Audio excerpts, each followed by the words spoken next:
ಈ ವಿಡಿಯೋದಲ್ಲಿ ನಾವು ಬೇರೆ ಬೇರೆ ಸಂಖ್ಯಾ ಶ್ರೇಣಿಗಳ ನಡುವೆ ಇರುವ ಸಂಬಂಧವನ್ನು ನೋಡ್ತೇವೆ. ಈ ಸಂಖ್ಯಾ ಶ್ರೇಣಿ ನೆನಪಿದ್ಯಾ ನಿಮಗೆ?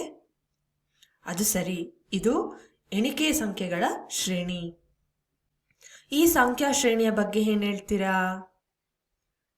ಭಲೆ, ಇದು ವರ್ಗ ಸಂಖ್ಯೆಗಳ ಶ್ರೇಣಿ. ಈಗ ಒಂದು ಸಣ್ಣ ಚಟುವಟಿಕೆಯನ್ನ ಮಾಡೋಣ. ಎಣಿಕೆ ಸಂಖ್ಯೆಗಳನ್ನ 1ರಿಂದ ಪ್ರಾರಂಭ ಮಾಡಿ ನಿರ್ದಿಷ್ಟ ಸಂಖ್ಯೆಯವರೆಗೂ ಸೇರಿಸಿ ಮತ್ತು ನಂತರ 1ಕ್ಕೆ ಹಿಂತಿರುಗೋಣ. ಹೇಗೆ ಅಂತ ನಾನು ನಿಮಗೆ ತೋರಿಸ್ತೇನೆ. ಈ ವಿನ್ಯಾಸದ ಮೊದಲನೇ ಸಾಲನ್ನ ನಾವು ಗಮನಿಸಿದ್ರೆ ಇದರಲ್ಲಿ ನಾವು 1ರಿಂದ ಪ್ರಾರಂಭ ಮಾಡಿ 2ರವರೆಗೆ ಹೋಗ್ತೇವೆ, ನಂತರ 1ಕ್ಕೆ ಹಿಂತಿರುಗ್ತೇವೆ. ಇದರ ಮೊತ್ತ ಬಂದು 4.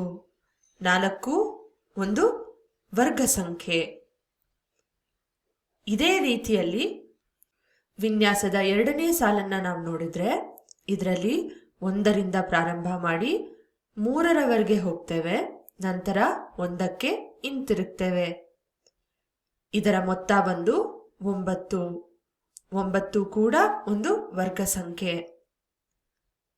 ಅಂದ್ರೆ ಈ ವಿನ್ಯಾಸದಲ್ಲಿ ನಾವು ಸಂಖ್ಯೆಗಳನ್ನ ಕೂಡಿದ್ರೆ ನಮಗೆ ಯಾವಾಗ್ಲೂ ಒಂದು ವರ್ಗ ಸಂಖ್ಯೆನೇ ಸಿಕ್ಕುತ್ತಾ?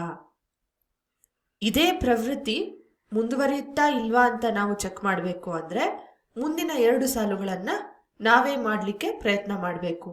ವಿಡಿಯೋನ ಪಾಸ್ ಮಾಡಿ ಈ 2 ಸಾಲುಗಳ ಮೊತ್ತ ಎಷ್ಟಾಗತ್ತೆ ಅಂತ ಕಂಡುಹಿಡಿಯಿರಿ. ನಿಮಗೆ 16 ಮತ್ತು 25 ಅನ್ನುವ ಉತ್ತರ ಸಿಕ್ಕಿದ್ರೆ ಸಬಾಷ್, ನೀವು ಈ ಚಟುವಟಿಕೆಯನ್ನ ತುಂಬಾ ಚೆನ್ನಾಗಿ ನಿರ್ವಹಿಸ್ತಿದ್ದೀರಾ. ಒಟ್ಟಾರೆ ಈ ವಿನ್ಯಾಸದಲ್ಲಿ ನಾವು ಎಣಿಕೆ ಸಂಖ್ಯೆಗಳನ್ನ ಕೂಡಿದ್ರೆ ನಮಗೆ ಒಂದು ವರ್ಗ ಸಂಖ್ಯೆನೇ ಸಿಗ್ತಾ ಇದೆ. ಇದನ್ನ ನಾವು ದೃಶ್ಯಾತ್ಮಕವಾಗಿ ಹೇಗೆ ಅರ್ಥ ಮಾಡ್ಕೊಳ್ಳೋದು? ಅದಕ್ಕೆ ನಮಗೆ ಬಿಂದುಗಳ ಸಹಾಯ ಬೇಕು.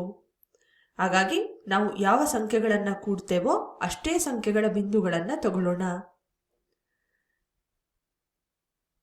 ಈ ಮೊದಲನೇ ಸಾಲಿನಲ್ಲಿ 1 + 2 ಮಾಡಿದಾಗ ನಮಗೆ 3 ಸಿಕ್ಕಿತ್ತು, ಅಂದ್ರೆ 3 ಬಿಂದುಗಳು.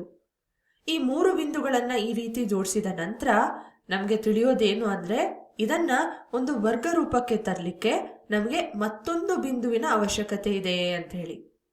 ಈ ಬಿಂದುವನ್ನ ಇಲ್ಲಿ ಜೋಡಿಸಿದ್ರೆ ನಮಗೆ ಒಂದು ವರ್ಗ ರೂಪ ಸಿಕ್ಕತ್ತೆ.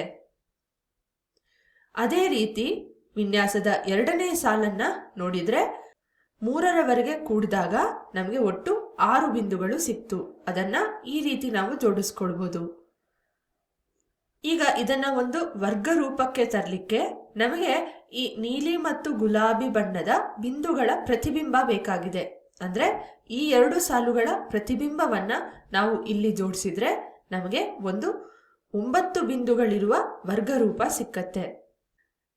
ಇದೇ ರೀತಿ ಎಣಿಕೆ ಸಂಖ್ಯೆಗಳನ್ನ 4ರವರೆಗೆ ಕೂಡಿ ನಂತರ 1ಕ್ಕೆ ಹಿಂತಿರುಗಬಹುದು. ಆಗ ನಮಗೆ 16 ಉತ್ತರವಾಗಿ ಸಿಗುತ್ತೆ ಅಂತ ನಾವು ನೋಡಿದ್ವಿ. ನೋಡಿ, ಮೊತ್ತದಲ್ಲಿ ಪ್ರತಿ ಸಂಖ್ಯೆಯನ್ನ ಬೇರೆ ಬೇರೆ ಬಣ್ಣಗಳಿಂದ ಪ್ರತಿನಿಧಿಸಿದ್ವಿ. ಅದೇ ರೀತಿಯಲ್ಲಿ ಚಿತ್ರರೂಪದಲ್ಲಿ ಕೂಡ ನಾವು ಅಷ್ಟೇ ಸಂಖ್ಯೆಗಳ ಬಿಂದುವನ್ನ ಕರ್ಣರೇಖೆಯಲ್ಲಿ ಕಾಣಬಹುದು. ಉದಾಹರಣೆಗೆ ಈ ನೀಲಿ ಬಣ್ಣದ 1 ಬಿಂದುಗಳು, ಗುಲಾಬಿ ಬಣ್ಣದ 2 ಬಿಂದುಗಳನ್ನ ಇಲ್ಲಿ ನೋಡ್ಬೋದು ನೀವು, ಮತ್ತು ಹಳದಿ ಬಣ್ಣದ 3 ಬಿಂದುಗಳು ಇಲ್ಲಿದೆ ಮತ್ತು 4 ಬಿಂದುಗಳು ಇಲ್ಲಿದೆ. ಹೀಗೆ ಮುಂದೆ ಸಾಗ್ತಾ ನಾವು ತಗೊಂಡ ವಿನ್ಯಾಸದ ಕಡೇ ಸಾಲಿನಲ್ಲಿ ನಮಗೆ ಮೊತ್ತ ಬಂದು 25 ಅಂತ ಸಿಕ್ತು. ಗೊಂದಲವನ್ನ ತಪ್ಪಿಸ್ಲಿಕ್ಕೆ ನಾವು ಇಲ್ಲಿ ಕೂಡ ಕಲರ್ ಕೋಡ್ ಅನ್ನ ಬಳಸಿ ಚಿತ್ರರೂಪದಲ್ಲಿ ತೋರಿಸಿದ್ದೇವೆ. ಒಟ್ಟಾರೆ ಈ ಅದ್ಭುತವಾದ ವಿನ್ಯಾಸವನ್ನ ನಾವು ಹೀಗೆ ನೋಡ್ಬೋದು. ಈ ವಿನ್ಯಾಸ ಇಷ್ಟೇ ಸಾಲುಗಳಿಗೆ ಸೀಮಿತ ಅಲ್ಲ, ಹೀಗೆ ನಾವು ಮುಂದುವರಿಸ್ತಾ ಹೋಗ್ಬೋದು. ಇದರಿಂದ ನಮಗೆ ಎಣಿಕೆ ಸಂಖ್ಯೆಗಳನ್ನ 1ರಿಂದ ಪ್ರಾರಂಭಿಸಿ ನಿರ್ದಿಷ್ಟ ಸಂಖ್ಯೆಯವರೆಗೂ ಸೇರಿಸಿ ನಂತರ 1ಕ್ಕೆ ಹಿಂತಿರುಗುವ ಮೊತ್ತ ಯಾವಾಗಲೂ ಒಂದು ವರ್ಗ ಸಂಖ್ಯೆನೇ ಆಗಿರುತ್ತೆ ಅಂತ ಕಂಡುಬರುತ್ತೆ.